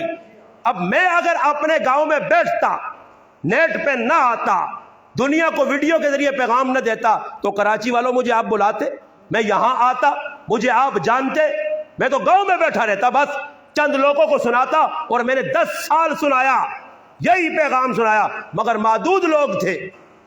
اب یہ پیغام آگے نکلا، 100 سے بات شروع ہوئی، لاکھوں تک چلی گئی۔ اب اس دن میں نے ایک بھائی کو بتایا کہ جو بھی ہم بیان کرتے ہیں اس کی تعداد دیکھنے والوں کی 15 سے 16 لاکھ آدمیوں کی ہے۔ اب 16 لاکھ آدمی بیان سن رہے ہیں، اور کہاں گاؤں کے 500 آدمی سنتے تھے۔ تو میرے بھائی یہ میری ضرورت نہیں کہ میں شوق سے یہ کام کرتا ہوں، شوق سے نہیں کرتا۔ اب میں نے نیٹ پہ دیا، میں کراچی آ گیا تو کتنے ساتھیوں کو پتا چلا، یہ سارے ساتھی ملنے کے لیے آ گئے۔ اب نیٹ وغیرہ نہ ہوتا تو مجھے آتا اور چلا جاتا۔ آپ کی مسجد میں اس ٹائم بھی میں آیا جب غلام مصطفیٰ فاروقی صاحب نے پہلا بیان رکھوایا تھا، چند گنے چونے 5-10 آدمی بیٹھے ہوئے تھے۔ دوبارہ آیا جب فاروقی صاحب کا یہاں پروگرام تھا، چلو جی اس کی وجہ سے لوگ جمع تھے، پمپلیٹ لگے ہوئے تھے۔ اب تیسری مرتبہ جب آیا ہوں تو آگے ایک دفعہ اب سارے لوگ مجھے بلا رہے، فون کر رہے ہیں آپ کہاں پہ۔ اگر یہ نیٹ پہ نہ ہوتا تو مجھے لوگ نہ، میرے بھائی اللہ کا قرآن ہے، میرے دل میں کبھی ایک سیکنڈ کے لیے بھی یہ نہیں آیا کہ میں بڑا بننا چاہتا ہوں۔ مجھے بڑا نہیں بننا، مجھے اپنا نام نہیں کمانا، نام میرے اللہ کے ہاں بس اچھا لکھا جائے، بندے کسی کے کیا کریں گے۔ ہمارے ایک بزرگ تھے علامہ حیدری شیخ رحمۃ اللہ، وہ فرماتے زندوں کے نعرے کم لگاؤ، زندے پھر جاتے ہیں، زندے گھوم جاتے ہیں، زندوں کو کوئی اعتبار نہیں ہے۔ اللہ کے ہاں مقبول ہو جاؤ، اللہ کے ہاں۔ ایک لڑکی کی شادی ہوئی نا، لڑکیاں آئیں بیٹھیں، اب اس کو میک اپ کیا، بنایا تھنایا، وہ سارا زیب و زینت، اور لڑکیاں تعریف کریں، ارے کتنی خوبصورت لگ رہی ہے، ارے کتنی اچھی لگ رہی ہے۔ اب وہ لڑکی روئے، لڑکیوں نے کہا ہم تیری تعریف کرتی ہیں، تو رو رہی ہے۔ اس نے کہا تمہاری تعریف کرنے کا کوئی فائدہ نہیں، جس کے گھر جا رہی ہوں اس کو اچھی لگ جاؤں۔ اگر خاوند کو اچھی نہ لگی تو زیب و زینت بیکار، کپڑے بیکار۔ اللہ کو میں اچھا نہ لگا تو یہ پلے کا نا حلب بڑے اچھی گفتگو کرتا ہے، بڑا اچھا درس دیتا ہے۔ درس کو کیا کریں گے؟ ابو عبداللہ اندلسی وقت کا ولی تھا، جنید بغدادی رحمت اللہ علیہ کے پیر و مرشد تھے، مگر ایک چھوٹی سی غلطی پہ اللہ نے وہ حالات بنائے کہ جس کھوٹے کے ساتھ، ڈنگوری کے ساتھ، آسے کے ساتھ، لاٹھی کے ساتھ خطبہ دیتے تھے، اسی لاٹھی کے ساتھ سور چرانے پڑے تھے۔ ایمان لے لیا اللہ نے، غلطی چھوٹی سی۔ ایک عالم نے اپنی کتاب میں لکھا کہ ایک اللہ والا بیٹھ کے ذکر کر رہا ہے، اللہ اللہ، ایک چیونٹی آئی اور کاٹ لیا۔ کاٹنے کے بعد اس کو اس نے مسلا، بس مر گیا، انتقال ہو گیا۔ خواب میں کسی نے دیکھا حضرت یہ تو آپ بڑے عذاب میں ہو، کیا ہوا؟ اس نے کہا ذکر اللہ کا کر رہا تھا، چیونٹی مسل دی تھی، اس کے جرم میں سزا بھگت رہا ہوں۔ مولانا ہارون معاویہ صاحب نے اپنی کتاب میں لکھا ایک آدمی نے کسی سے سوئی اداری مانگی، مستعار سوئی لی کپڑا گانٹنے کے لیے، مر گیا۔ مرنے کے بعد بیٹوں نے آگ میں دیکھا، ابا یہ کیا ہے؟ نمازیں، روزہ، حج، زکوٰۃ، تلاوت۔ کہا وہ تو ایک سائڈ پہ ہو گئی، سوئی کی وجہ سے سزا بھگت رہا ہوں۔ ایک آدمی لکڑیاں اٹھا کے بیچتا تھا، کندھے پہ رکھی، سر پہ رکھی، گٹھا آ رہا تھا، اس لکڑیوں میں سے ایک چھوٹی سی ماچس کی تیلی کی برابر لکڑی نکالی، دانتوں میں لگانے کے لیے، خلال کرنے کے لیے اٹھائی۔ اب یہ جرم تھا کہ مرنے کے بعد اس کی سزا بھی بھگتنی پڑی۔ مسلمانہ، آج تو نے کبھی سوچا ہے کئی امانتیں غصب کر گیا، بہن کا حق تو کھا گیا، ماں کے حق پہ تو ڈال گیا، بیوی تجھ سے بیدار، محلے والے تجھ سے بیدار، سارے بازار والے تجھ سے بیدار، سارے بیزار کیوں؟ کہ تیرے اندر وہ چیز نہیں ہے۔ اور امانت اتنی بڑی چیز ہے نا، لا ایمان لمن لا عہد لہ، لا دین لمن لا امانت لہ۔ فرمایا اس کا دین نہیں جس میں امانت نہیں ہے۔ امانت بات کی ہے، امانت کی بہت ساری قسمیں ہیں، اور اس میں ایک قسم علماء نے یہ لکھی ہے کہ امانت مال کی ہے۔ کسی نے آپ کے پاس جمع کروایا، آپ کے پاس رکھا۔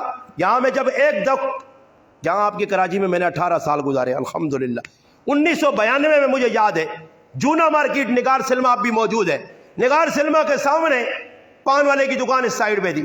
وہ ایک چریا آدمی ہوتا تھا، اس کے ہاتھ میں وہ جو معمار ہوتے ہیں نا، معماروں والے، وہ کرنڈی ہماری زبان میں کہتے ہیں، وہ جس کے ساتھ وہ ٹپ پپ کرتے ہیں، وہ پکڑی ہوتی تھی، ایسے گھماتا تھا۔ میں نے ایک آدمی سے پوچھا یار یہ کرتا کیا ہے؟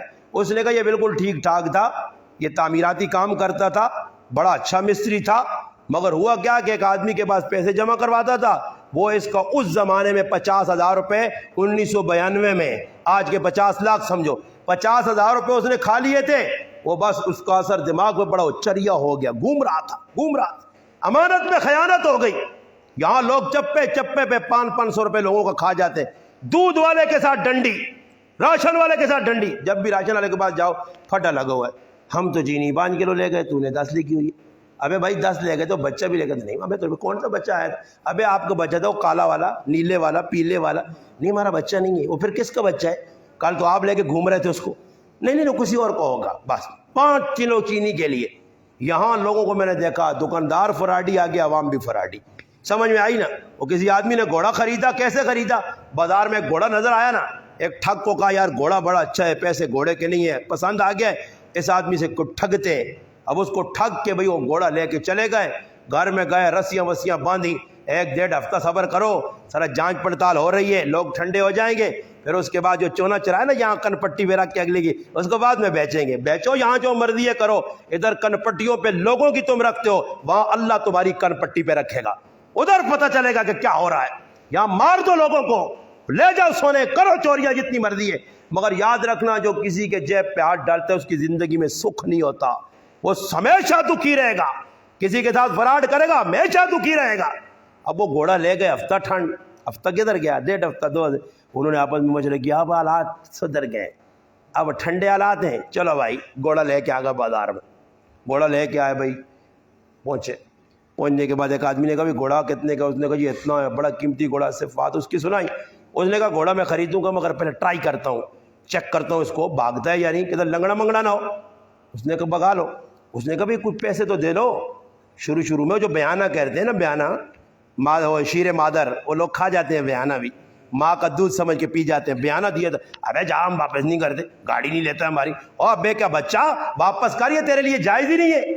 لوگ کہتے ہیں نا بیانہ، دکاندار نہیں وہ پگڑو مگڑو جو لگے، ادھر پگڑی ادھر پگڑی، یہ سارے گناہ کے کام ہے. مگر لوگ کر رہے ہیں. کراچی میں تمہاری ساری پگڑی مگڑی پہ دکانیں چل رہی ہیں، پگڑی ادھر پگڑی ادھر. بلے علماء نے کہا غلط ہے، یہ کہتے ہیں نہیں ہم کریں گے.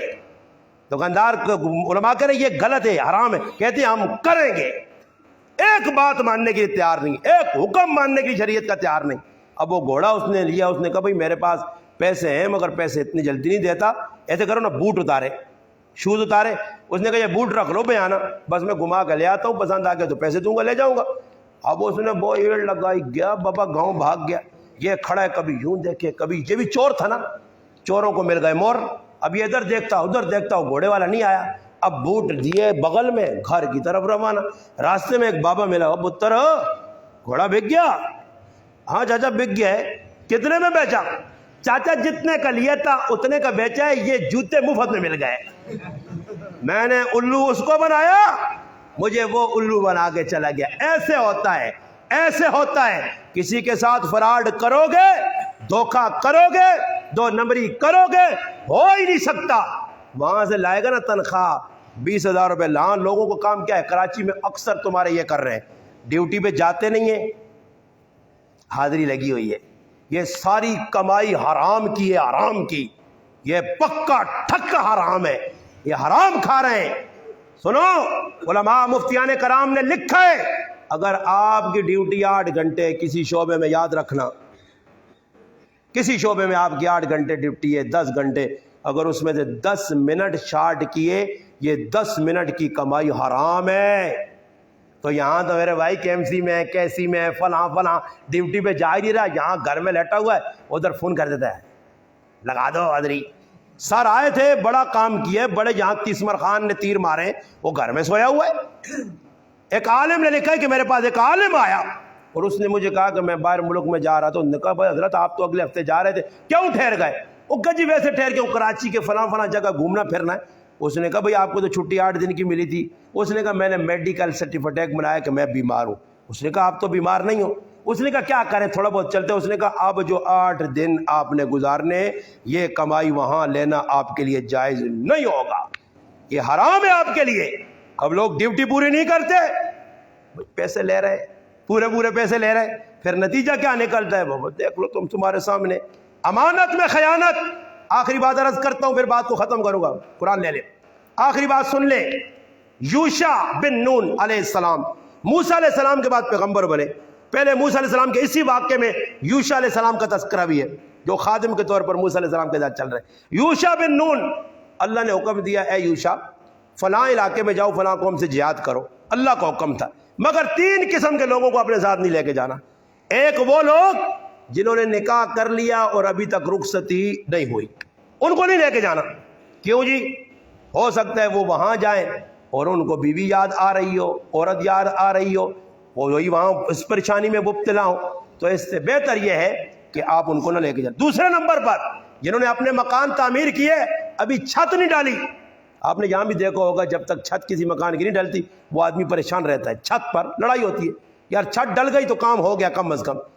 جو چھت والے ہیں ابھی چھت باقی ہے ان کو بھی نہ لے کے جائیں۔ اور تیسرے نمبر پر جن کی گائے بکریاں ہیں، جن کے جانور اور گبن ہیں، اب ان کو قریب سونے کے قریب ہے، تھوڑا سا وقت ہے، ان کو بھی ساتھ نہیں لے کے جانا۔ 3 قسم کے لوگوں کو منع کر دیا، باقی قسم کے لوگوں کو جمع کرو، سارے لوگ جمع ہو گئے، نکل پڑے جہاد کے لیے۔ اب علاقے میں جہاں پہنچے تو اللہ کا حکم تھا کہ عصر سے پہلے پہلے اس علاقے کو فتح کرنا۔ اب جب وہ وہاں پہنچنے کے قریب تھے تو دیکھا عشاء کا مغرب کا وقت ہونے والا ہے، سورج غروب ہو رہا ہے۔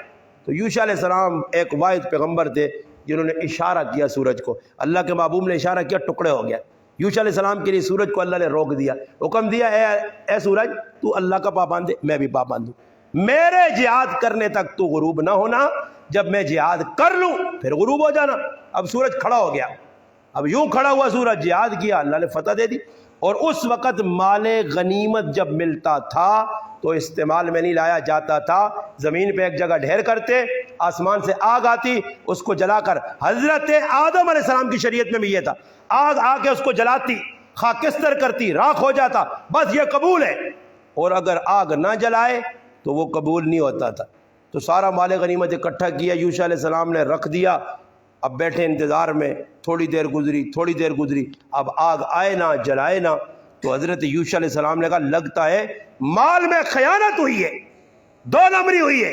اب یہ آپس میں مشورہ کیا، اللہ کی طرف سے وہی آئی کہ جتنے اس قوم میں بڑے سربراہ ہیں، قوم قبیلوں کے، ان کے اکٹھا کرو اور اپنے ہاتھ پہ ہاتھ رکھاؤ، جس کا ہاتھ آپ کے ہاتھ سے چپک گیا اس کے قبیلے میں چور ہے۔ اب حضرت یوشع علیہ السلام نے ہاتھ پکڑا، جو آدمی ہاتھ رکھ کے نکلے، اب جس کا ہاتھ چپکا اس کو کہا سائڈ پہ ہو جاؤ، سائڈ پہ کر لیا۔ اب کہا تیری قوم کے اندر، تیرے خاندان میں جو آدمی، ان کو اب لاؤ۔ اب ان کو لائے تو 10-15 آدمی ایسے نکل آئے کہ جنہوں نے گائے کے سر کے برابر سونا چوری کر کے رکھا تھا۔ یوشع علیہ السلام نے کہا اگر یہ سونا واپس کرو گے تب یہ مال قبول ہے، ورنہ اللہ قبول نہیں کرے گا۔ ہوا پھر ایسے کہ جب اللہ کی طرف سے یہ حکم آ گیا، انہوں نے سونا دے دیا، پھر آگ آئی اور اس سونے کو اور چیزوں کو جلایا، تو یہ پتہ چلا کہ مال میں خیانت ہوئی تو اللہ نے بھی قبول نہیں کیا۔ یہ ہمیں سبق ہے ہمارے لیے کہ آپ اور میں جو خیانتیں کر رہے ہیں، جو لوگوں کو دھوکہ دے رہے ہیں، جو فراڈ کر رہے ہیں، اس سے میرے بھائیوں باز آنا ہے۔ حلال کماؤ گے نا، یہ ٹینشن نہیں ہوگی اب جہاں گیس آئی، ہمارے پاس گیس ختم ہے، یہ ختم ہے، وہ ختم ہے، یہ ختم ہے۔ میں نے ان کو کہا جب میں دنیا کی لائن پہ تھا نا، میرا نہ سر تھا، نہ منہ تھا، نہ پیر تھے، کوئی پتہ نہیں۔ آ کے رات کو لیٹ جاتے ایسے منہ کھولا ہوا ہے، صبح پھر اٹھے گدے کی طرح کام پہ چلے گئے، پھر سارا دن کام، پھر شام کو آئے، پھر کیا، یہ سارے لگا رہا۔ مگر میرے بھائی جب سے دین میں، اب میں بھائیوں سے کہتا ہوں کہ اگر روٹی کی لڑائی ہے تو بھائی میں قسمیہ طور پہ کہتا ہوں اس وقت الحمدللہ میں مسجد کا صرف امام ہوں، اور مجھے ملتے ہیں ٹوٹل مسجد سے، اللہ کے گھر میں بیٹھ کے ممبر پہ بتا رہا ہوں، صرف 5000 روپے۔ کتنے جی؟ 5000 روپے۔ سمجھ میں آ رہی بات؟ میرے 3 بچے بھی ہیں الحمدللہ، اور میں نے قرضہ بھی کسی کا نہیں دینا الحمدللہ، کسی سے مانگتا بھی نہیں الحمدللہ۔ اور پھر بھی یہ بات کہہ رہا ہوں کہ عمران خان سے اچھا کھاتا ہوں۔ عمران خان کیا کھاتا ہے غریب کا بچہ، وہ سکڑ گیا ہے، اس کو قوم نے سکڑا دیا ہے۔ وہ کھانا کھانے بیٹھتے تھے، کہتے ڈاکٹر صاحب چیک کرو کدھر کچھ نہ کچھ گڑبڑ نہ ہو، پانی پیے، چیک کرائے۔ ہم وہ ہیں کوئی آ کے مرغی جو کچھ رکھتا ہے، ہم لکڑ بھی ہضم، پتھر بھی ہضم، کھینچ تان کے کھا رہے، کوئی ٹینشن نہیں، پریشانی نہیں۔ مجھے لوگ کہتے ہیں بلڈ پریشر، میں نے کہا ہائی ہونے دو، کوئی مسئلہ نہیں، شوگر آنے دو، یہ بھی اللہ کی طرف سے انعام ہے۔ بابا صحابہ بیماری پہ خفا نہیں ہوتے تھے، فرمایا ایک رات کا بخار آیا، پوری رات برداشت کیا، کسی سے کوئی اس کا تذکرہ نہ کیا، اللہ کے محبوب فرما گئے کہ رات گزاری، صبح ایسے گناہوں سے پاک ہوگا جس طرح ابھی ماں کے پیٹ سے نکلا ہے۔ بابا بیماری پر اجر ہی اجر، من مات مریضاً مات شہیداً، جو موت آئی بیماری کی حالت میں، شہید کی موت مر گیا۔ اتنے فضائل بیماری کے اللہ جانتا ہے، صحابہ کو پتہ تھا۔ ایک صحابی رسول تھے عمران ابن حسین، کرامات صحابہ میں تھانوی صاحب رحمۃ اللہ نے لکھا ہے، فرماتے بیٹھے ہوتے تھے، لوگ ملنے آتے تھے، ہنستے تھے، مسکراتے تھے، لوگ کہتے تھے یہاں پھوڑا نکلا ہوا ہے، اتنی تکلیف ہے، آپ مسکرا رہے ہو۔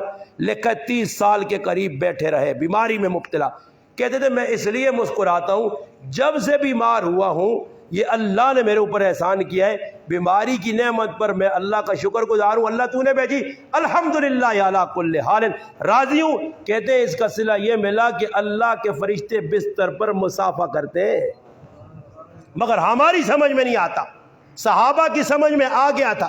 وہ ایک کھجور لے کے نکلتے تھے اور پھر کھجور کھا کے کبھی ناشکری نہ کرتے تھے، گٹلیاں ملتی تھی وہ بھی کھا جاتے تھے، پھر اللہ عنبر مچھی بھیج دیتا تھا۔ بھیجی یا نہیں؟ صحابہ نے کھائی یا نہیں؟ سوراخوں سے پیسے نکل آتے تھے اور ہمارے سوراخوں میں گھسے ہوئے، ہم یہاں سر گھسیڑ رہے، نکالو یہاں سے، نکالو، نہیں نکلیں گے بابا، نکالو گے بھی وہ زنگ آلود ہوں گے، وہ آپ کا پیسہ کام کا نہیں ہوگا۔ حلال لاؤ، حلال بچوں کو کھلاؤ، تھوڑا کھلاؤ نا بھائی، کس نے کہا زیادہ کھلاؤ، تھوڑا کھا لو، ٹائم پہ کھا لو۔ اب آپ اور میں یہاں دیکھو بیٹھے، میرے بھائی بلوچ بھی سارے یہاں کراچی والوں نے اللہ کے بندے انتہا کی ہوئی ہے، گٹکا 400 کا کھا رہے ہیں، یہ غریب ہے۔ اب کوئی کہے کہ مہنگائی ہے، بابا جھوٹ بول رہا ہے، جو 400 روپے کا روزانہ گٹکا پھانک رہا ہے یہ غریب نہیں ہے بابا، یہ بدماش ہے، بدماش ہے۔ اس کے چھوٹے چھوٹے بچے ہیں بابا، میں حیران رہتا ہوں کہ 4 بچوں کا باپ ہے اور رات کو 500 کی چرس پی رہا ہے، کہتے ہیں حالات بڑے خراب ہیں، علامہ صاحب بڑی مہنگائی ہوگی، چرس پھونک رہے ہیں، کپیاں چڑھا رہے ہیں، شرابیں پی رہے ہیں کچی پکی ساری، ہاں بوتلیں لا کے پی رہے ہیں۔ ہوٹل پہ دیکھو بیٹھے، ایک اور چائے لے آنا، ایک چائے پی لی، ایک اور لے آنا، اچھا وہ بھی پی لی، ایک یار اور لاؤ، کڑک لانا، تھوڑا پتی تیز کرو، اچھا چائے مفت میں مل رہی نہیں بابا، پیسے کی 50 کی، 100 200 کی چائے اڑا رہے ہیں۔ پھر بیٹھے ہوئے چپس والے کو دیکھو، یہاں آلو کی بوریاں ختم ہو رہی ہیں، آلو بیچ بیچ کے آلو قوم کھا رہی ہے بھائی، لوگ آلو کھانے میں لگے ہوئے ہیں، آلو کی قسمیں، کبھی چاول میں، کبھی آلو ہے ہی ایسی جس طرح آلو ایک آدمی ہوتا ہے نا ہر جگہ اپنے آپ کو فٹ کر لیتا ہے، یہ آلو بھی ہر جگہ فٹ ہو جاتا ہے، کدھر نہ کدھر لگا ہوا اپنے کام میں، چپس یہ وہ کھا رہے ہیں۔ عورتیں گھر میں اب پاپڑ نکلے، اس دن میں آ رہا تھا مسجد میں اپنی نماز پڑھائی، میں ویسے آتا ہوں راستے میں کوئی نہ کوئی پڑھتا رہتا ہوں، دیکھتے رہتا ہوں، میں نے نیچے دیکھا تو ایک پاپڑ کی تھیلی بڑی ہوئی تھی اور اس پر پتہ ہے کیا لکھا ہوا تھا؟ طوفانی مرچ، طوفانی مرچ۔ میں حیران تھا، جو قوم طوفانی مرچ کرے گی یہ دھماکے ہی کریں گے نا بابا، اور کیا کریں گے؟ طوفانی مرچ کھا رہے ہیں، پھر کہتے ہیں میدا خراب ہے۔ میں نے دکاندار سے پوچھا کہ یار ایسے، اس نے کہا مولوی صاحب بچوں کا معاملہ ہوتا، میں پاپڑ نہ بیچتا۔ کہتا اللہ کی قسم، لوگ آتے کہتے ہیں ایک بیٹے کو ایک پاپڑ دو، اس کو ایک پاپڑ دو، 2 پاپڑ لے کے لے لیا، کہتے ہیں 50 پاپڑ پارسل کرے۔ ابے بھائی اتنے پاپڑوں کو کیا کرے؟ وہ گھر میں اماں ہے 4 تو اس کے لیے چاہیے، 4 بیوی کھائے گی، انٹی آئی ہوئی ہیں، خالہ آئی ہوئی ہیں، بہن آئی ہوئی، بہنیں بھی بابا آپ کھا رہی ہیں، بڈھیاں بھی پاپڑ کھا رہی ہیں۔ اب جو قوم پاپڑوں پہ شہید ہو رہی ہے یہ غریب نہیں ہے بابا، غریب نہیں ہے، جو آتے جاتے۔ میں آج دن میں ان بھائیوں کو بتا رہا تھا، گھوما کراچی تو ویسے گھومے ہوئے ہیں مگر آج تھوڑا اور گھوم کے میں نے ان کو بتایا راستے میں دیکھنا ضرورت کے جو ٹھئیے ہیں وہ 5 سے 10 ہوں گے اور بغیر ضرورت کے 90 ٹھئیے لگے ہوئے ہیں، بغیر ضرورت کے، ادھر بن کباب والا، ادھر برگر والا، ادھر چپس والا، ادھر فلاں والا، جوس والا۔ یہ بابا مجھے لگتا ہے یار عمران خان نے مہنگائی جب سے کی یہ انڈیا کے ہندو آ کے یہاں کراچی میں کھا کے جا رہے ہیں، سب کھا گئے بھائی، یہاں ساری دکانیں ختم ہو گئی، ہوٹل گنو، ہمارے گاؤں والوں کی یہ جو روڈ ہے نا مولا مدد والا، اس پہ ہوٹل ہی ہوٹل ہے، اور روزانہ جس ہوٹل سے پوچھو کہ بھائی کتنا دودھ، بس یہ 2 من دودھ، 3 من دودھ، اس میں پانی بھی مکس ہوتا ہے، پتی بھی ملتی ہے، صحیح ہے نا جی، وہ ملا کے عوام پی رہی ہے بھائی، پارسل جا رہے ہیں گھروں میں، عورتیں بنا چائے پی رہے ہیں۔ اب لوگ کیا کہتے ہیں؟ کہتے استاد جی ہم جب چائے نہ پیے تو ہماری آنکھ نہیں کھلتی۔ جو قوم نسوار کھاتی ہے تو آنکھ کھلتی ہے، چائے پیتی ہے تو آنکھ کھلتی ہے، یہ قوم مری ہوئی ہے بابا۔ جو چائے اللہ نہ کرے، اللہ نہ کرے، اللہ نہ کرے۔ وہ ایک مولوی صاحب پشاور چلا گیا نا، اس کو پتا تھا پٹھان بھائی نسوار بہت شوق سے کھاتے، اس نے جی شان حسین بیان کی۔ اب پٹھان بیٹھ کے ایسے جیسے آپ مجھے گور کے دیکھتے رہے، ایسے وہ بھی دیکھ رہے تھے، ایسے گور کے دیکھ رہے ہیں۔ وہ بابا جی آپ کا کراچی کا خطیب تھا، اس نے خوب زور لگایا، چلو کدھر مسکرائیں، کوئی رو پڑے، کوئی ہلچل مچے، بابا عوام بیٹھی، وہ سمجھ گیا کہ یار یہ سمجھتے نہیں۔ اب اس نے اپنا انداز تبدیل کیا، اس نے کہا پشاور والو، حسین کے ساتھ بہت سارے ظلم کیے یزیدی فوجوں نے، ایک ظلم یہ بھی ہوا کہ حسین کے لشکر والوں پہ نسوار بند کر دی گئی۔ اب پٹھان روئے، نسوار، حالانکہ نسوار کا تو تصور نہیں، وہاں نسوار کہاں تھی، مگر پٹھانوں کو رلا دیا نسوار کا نام، کہ عاشق ہے نا جی پٹھان۔ سمجھ میں آئی نا؟ ایک پٹھان کا خرگوش تھا، گم ہو گیا، محلے والے آئے، بڑا قیمتی خرگوش تھا، ہمیں بڑا دکھ لگا۔ اس نے کہا ٹینشن لینے کی کوئی ضرورت نہیں ہے، خرگوش بھلے گم ہو گیا مجھے پریشانی نہیں، تم کیوں پریشان ہو؟ اس نے کہا بھئی اتنا قیمتی گھر کوئی؟ اس نے کہا گھر واپس آئے گا، آج نہیں، کل نہیں، پرسوں۔ اس نے کہا واپس کیسے آئے گا؟ اس نے کہا ہم اس کو نسوار کھلاتا ہے، جب نشہ ٹوٹے گا تو میرے گھر میں آئے گا، آئے گا یہ یہاں آئے گا واپس، بھاگے گا نہیں۔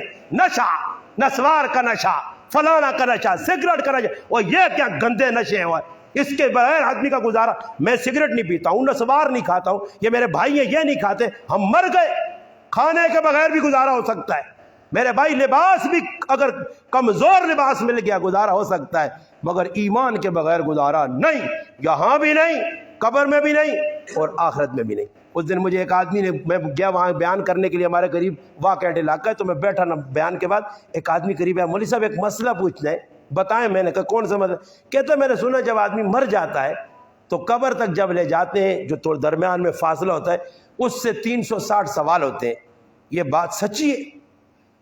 میں نے کہا بھائی ہم نے تو 3 پڑھے تھے اب تک کہ 3 سوال قبر میں ہوں گے، آپ کہہ رہے ہو کہ اس کے 360، 357 کب بڑھیں، کس نے بڑھائیں ہمیں پتہ نہیں، مگر ایک شک پڑتا ہے کہ ہو سکتا ہے جب عمران خان ہر چیز میں تبدیلی کر رہا ہے تو اللہ پاک نے کہا کہ عمران خان کی مہنگائی کو برداشت کریں، ہم بھی اپنے سوال بڑھا رہے ہیں، اب 360 کا جواب دینا پڑے گا، اب 3 پہ سوال پہ کام نہیں بڑھے گا۔ تو میں نے کہا ہو سکتا ہے کہ آپ، کہتا نہیں میں نے سنا ہے۔ میں نے کہا سننے والا ہی کام خراب ہے، شریعت سیکھو، علماء بیٹھے ہوئے ہیں، درس قرآن میں آؤ، خالی مزے نہ لو۔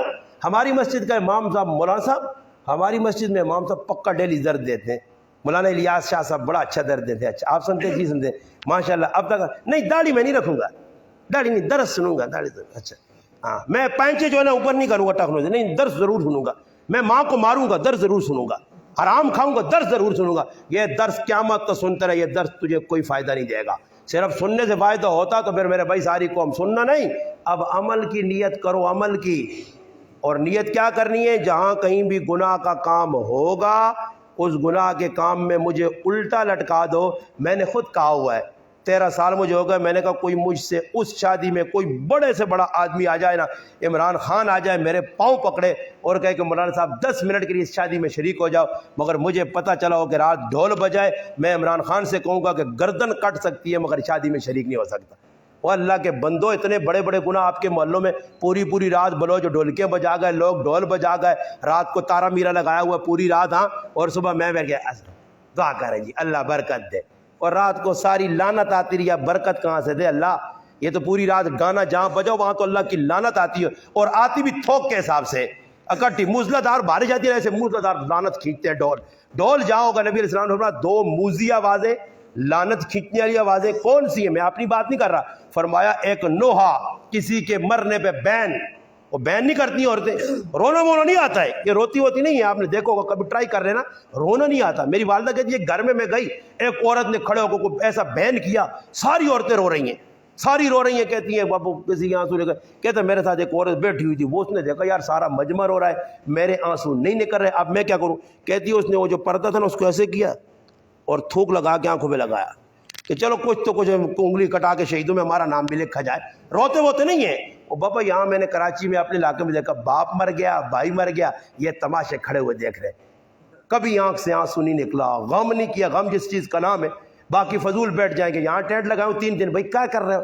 کچھ نہیں، واجہ کچھ نہیں، بس واجہ آیا بس ڈڈے بس بیٹھا، لگے ہوئے باغلوں کی طرح۔ وہ پڑھ کہہ رہے ہو؟ صحیح پڑھنا تو ہمیں کچھ نہیں پتا، کیا پڑھ لے، بس ہاتھ کا پتہ یوں اٹھا اور یوں کر لو، بس ختم۔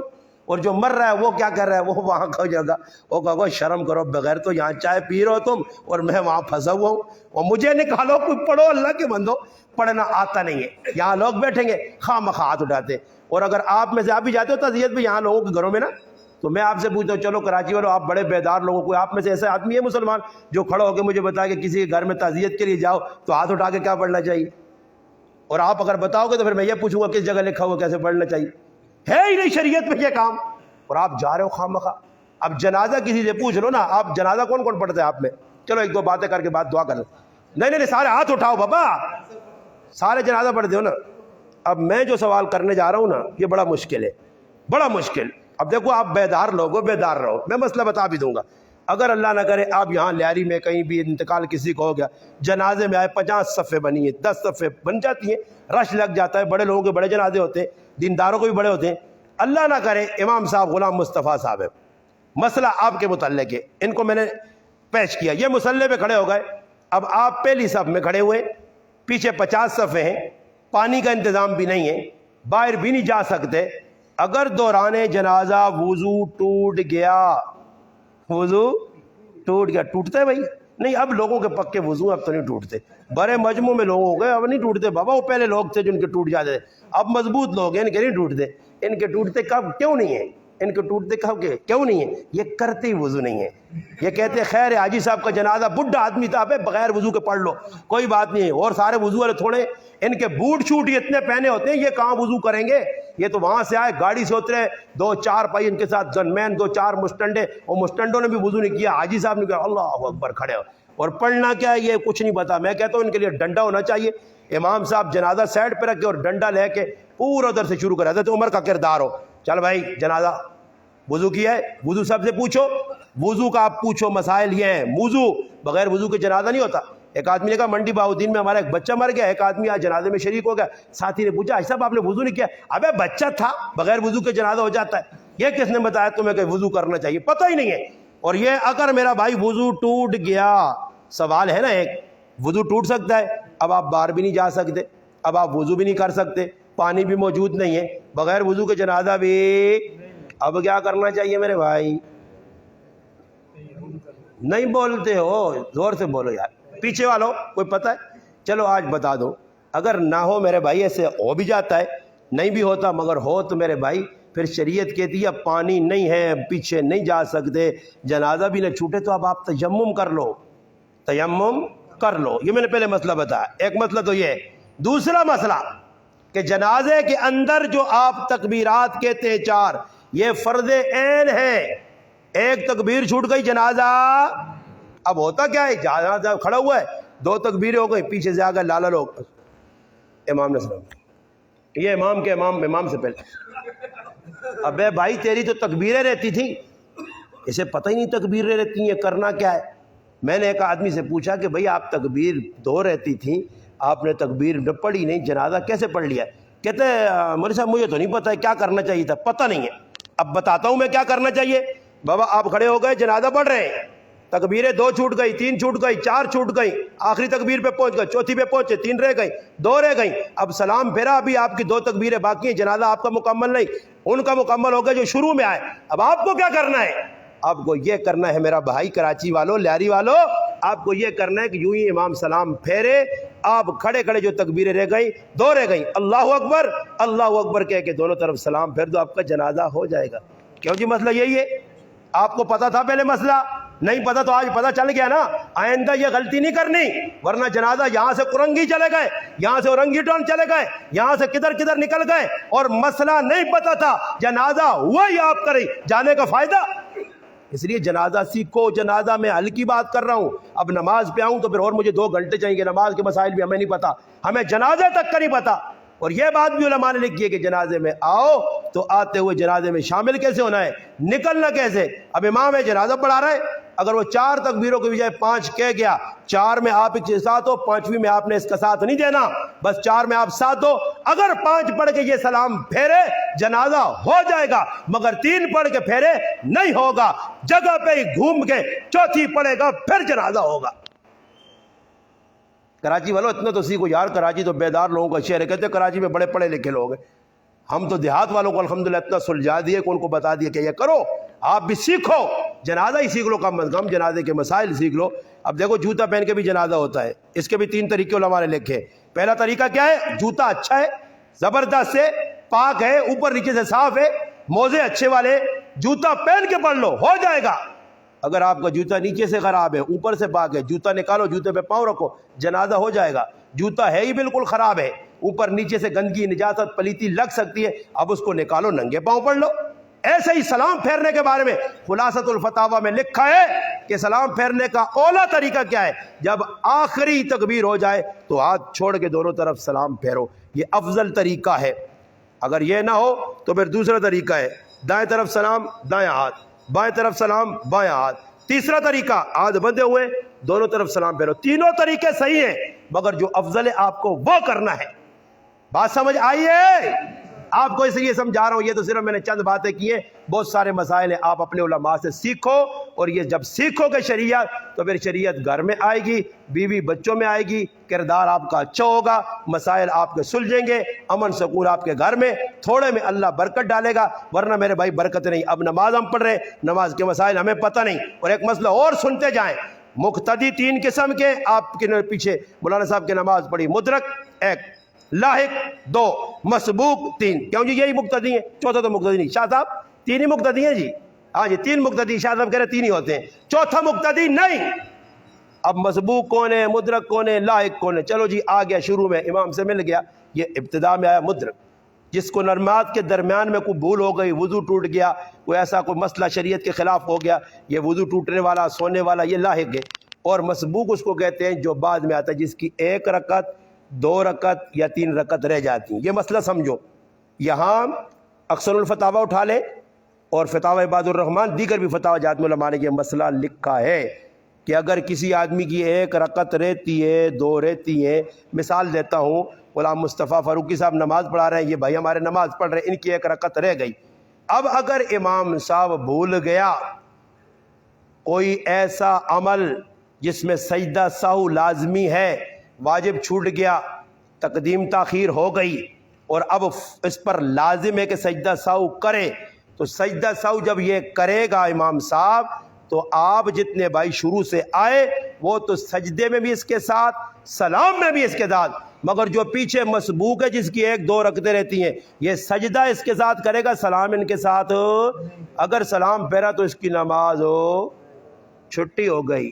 یہ مسئلہ بھی سیکھنا چاہیے، ہم نے خود دیکھا ہے لوگوں کو بس ایسے ہی امام کے ساتھ سلام پھیرتے ہیں، اور پھر آگے اکثر الفتاوی میں مفتی رشید احمد الدانوی صاحب رحمہ اللہ نے فتاوی عالمگیری اور دیگر فتاوی جات کے حوالے کے ساتھ لکھا ہے کہ کوئی کہے جی ہمیں پتہ نہیں، کہا لا علمی، اللہ کے ہاں کوئی عذر نہیں ہے کہ ہمیں پتہ نہیں، پتہ کرو نا جی، نماز کوئی مذاق ہے؟ سیکھو نماز کو، نماز جب سیکھو گے تو مسئلہ حل ہوگا، ورنہ ایسے ہوگا کہ ایک آدمی نماز پڑھ رہا ہے، کھڑا ہے، ساتھ والے نے سلام پھیرنے کے بعد کہا حضرت صاحب آپ کے کپڑوں میں گندگی لگی ہے، پلیتی لگی ہے، اس نے کہا کپڑوں میں کہاں لگی ہوئی ہے؟ تو اس نے کہا بدبو آ رہی ہے، اب جیب سے تھیلی نکالی، اس نے کہا میرے جیب میں پیشاب کا تھیلی ہے، ابے بھائی پیشاب کی تھیلی جیب میں ڈال کے لے آیا، کہتا ہے مولوی صاحب نے جمعے میں مسئلہ کیا، ہم نے عمل کیا، ابے مولوی صاحب نے کیا مسئلہ بتایا؟ کہتے ہیں مولانا صاحب نے کہا کہ قرآن میں جس نے اپنے نفس کو دبا لیا وہ سیدھا جنت میں گیا، اور نفس دبے گا کب؟ جب آپ نفس کی مخالفت کرو گے۔ نفس نے مجھے صبح کہا پراٹھا کھا، میں نے سوکھی روٹی کھائی، نفس نے کہا انڈا کھا، میں نے چائے کے ساتھ روٹی کھائی، اس نے کہا آج نفس نے کہا مسجد میں جا خوشبو لگا کے، میں نے کہا میں مخالفت کر کے پیشاب کی تھیلی جیب میں ڈال کے لے گیا ہوں۔ تو پھر میرے بھائی ایسے جب مسئلے سنو گے نا، نفس کی ایسی مخالفت جو عمل ہے وہ بھی نہیں ہوگا، اس لیے کوشش کرو شریعت سیکھو، علماء کے پاس آ کے شادی ہے ان سے پوچھو، غمی ہے ان سے پوچھو، خلاف شریعت کوئی کام نہ کرو ورنہ اللہ کے یہاں قبول نہیں ہوں گے، بہت زیادہ نقصان ہوگا۔ سارے بھائی کوشش کرو گے؟ مولانا صاحب اور کوئی بات نہیں، درود پاک اللہم صلی علی سیدنا محمد وعلی آل سیدنا مولانا محمد وبارک وسلم وصلی علیہ اللہم لک الحمد کما انت اہلہ وصلی علی سیدنا مولانا محمد کما انت اہلہ وفعل بنا ما انت اہلہ انک اہل التقوی و اہل المغفرہ۔ یا اللہ یا رحمان یا رحیم، جو کچھ کہا جو کچھ سنا اس پر عمل کرنے کی توفیق عطا فرما، ہم سب کے صغیرہ کبیرہ چھوٹے بڑے ظاہر باطن گناہوں کو معاف فرما۔ اللہ کریم جتنے مسلمان بھائی اس مجلس میں شریک ہوئے سب کا آنا اپنے بارگاہ میں قبول اور منظور فرما، جو مسلمان دنیا سے جا چکے ان تمام کی مغفرت اور بخشش فرما، جو مسلمان بیمار ان سب کو صحت کاملہ، شفا کاملہ، عاجلہ دائمہ مستمرہ نصیب فرما۔ اللہ کریم جو مسلمان بھائی قرضوں میں پھنسے ان کو اپنے یا اللہ غیب کے خزانے سے ان کی مدد فرما، ان کی اس مشکل کو حل فرما۔ اللہ کریم جن کی نوکری ان کو نیک، اللہ کریم ان کو کاروبار برکت والا عطا فرما۔ اللہ کریم جن مسلمانوں کی اولادیں ان کو نیک اور صالح بنا، جن کی اولاد نہیں اللہ ان کو نیک اور صالح اولاد عطا فرما۔ اللہ کریم تمام مسلمانوں کو بارش کی ضرورت ہے، اللہ کریم رحمت کی بارش نازل فرما، اللہ کریم رحمت کی بارش نازل فرما، اللہ کریم مسلمانوں کے مسائل کو حل فرما، ملک پاکستان کی اللہ حفاظت فرما، ملک پاکستان میں بسنے والے مسلمانوں کی حفاظت فرما۔ اللہ کریم جب تک ہم زندہ رہیں قرآن اور سنت کے مطابق زندگی بسر کرنے کی توفیق عطا فرما۔ اللہ کریم جب موت آئے تو ہم سب کی زبانوں پر لا الہ الا اللہ محمد الرسول اللہ جاری فرما۔ ربنا تقبل منا انک انت السمیع العلیم وتب علینا انک انت التواب الرحیم۔ سبحان ربک رب العزت عما یصفون وسلام علی المرسلین والحمد للہ رب العالمین۔ آمین آمین آمین۔